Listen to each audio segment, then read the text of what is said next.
Hello everybody, this is Albert with Green Tea House. I hope you're doing well today.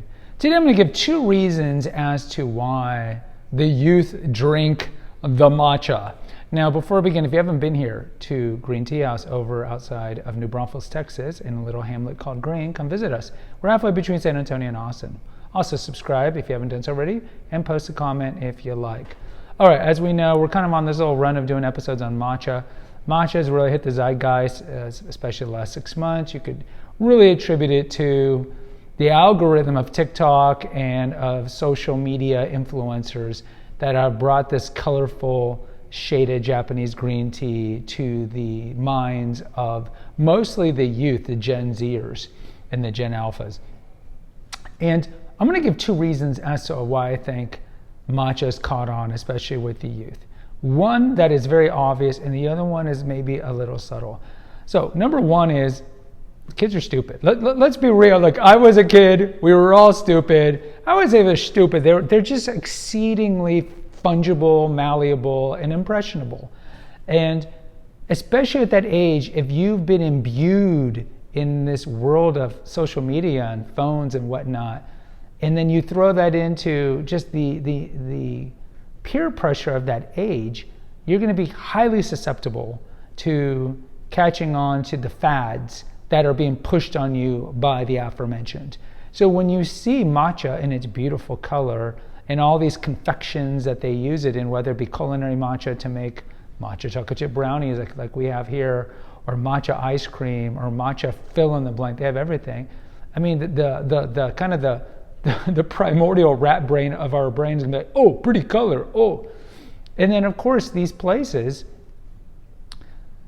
the coffee shops and the tea shops that cater to this, throw in tons of sweeteners and syrups and whatnot. So the first time they see these beautiful pictures of matcha lattes, they're going to go to the nearby coffee shop, and instead of doing ceremonial matcha, which is just matcha with water, like at the way of the tea, the chado way, they're going to put all these sugary confections, and then these kids are hooked because it's pretty and it's sweet. Okay, let's have a very low baseline for the youth.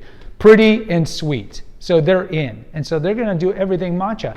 And you see businesses that have really pivoted. Blank Street is a big coffee shop that was in New York. And they pivoted just a few years ago because they realized the matcha explosion that was happening. And so now they've essentially have no coffee. So if you go to London, you go to New York, wherever there's a Blank Street coffee, it's still Blank Street coffee, but it's all matcha because they're not stupid. They're smart business people, and they're like, this is what people want because the algorithm's giving it to them. We're gonna give them every weird sugary confection that's gonna give them diabetes in 5 years. At that point, they should be drinking cinnamon tisane because cinnamon tisane is great for diabetes and pre-diabetes. But either way, so that's the main reason. It's just the youth are impressionable and they see this pretty drink. And look, are any of them drinking ceremonial matcha? And if so, they're drinking it, they're like, this doesn't taste like what blah blah social media influencer said or whatever I tasted at this coffee shop tea shop. So they're like, yeah, I'm out. I don't really like pure matcha. I like the confections, which of course we all love sugary sweets. Now, I think there's a second reason, though, why the youth are liking matcha.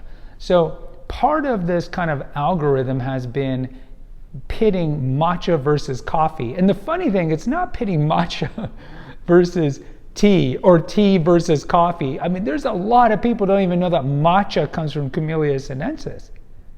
I did a very early episode here. I think we might have been open like 2 weeks. So this was, spring of 2024. And the episode was titled 2 Shocking Things I've Noticed by Being Only Open 2 Weeks. And one was that people were drinking pu'er. And the other one was like, nobody's coming in for matcha lattes.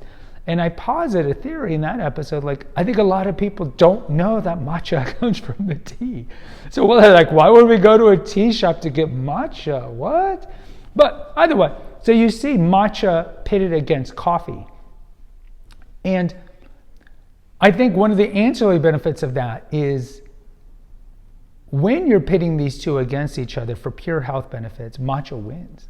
Matcha wins in terms of antioxidants, in terms of the L-theanine and the things that make matcha so healthy. Now, the youth aren't necessarily drinking it for that. But if they read in the algorithm or on TikTok that there's an insane amount of L-theanine in matcha, and that causes you to relax. That is the second reason right there. See, the youth, I think on some level, have been burnt out by coffee. Yeah, they'll put a lot of sugary stuff in it, but the youth are like the most anxious generation of American history, if not human history. And they're anxious all the time. Drinking coffee is like the worst thing that anxious people should be drinking.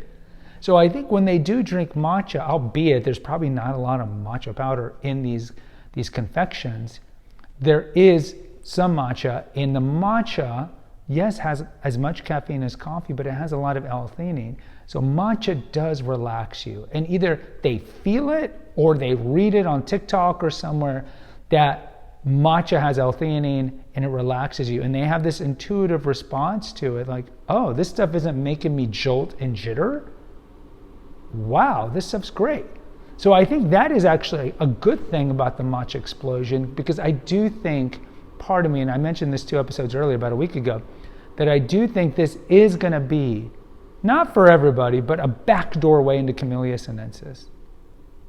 And we know that the majority of America is coffee dominant. There's some pockets, albeit in small towns or in big cities on the coast, in small pockets, but as a whole, we're coffee dominant. So the matcha craze, I do think, can be a backdoor way into getting people to drinking the healthiest beverage on the planet, which is Camellia sinensis, whether it be from matcha or regular green teas or whatever, oolongs and whites and pu'er and all these other things. I do think that there's a chance of it. So hope springs eternal. That's what we're hoping for here. So these are the 2 reasons. Teens are impressionable, and I do think that they know that it relaxes them, and it's a better alternative to coffee because they know that coffee ultimately is not good for them. Guys, post in the comments if you agree or disagree. Until next time, take care and God bless.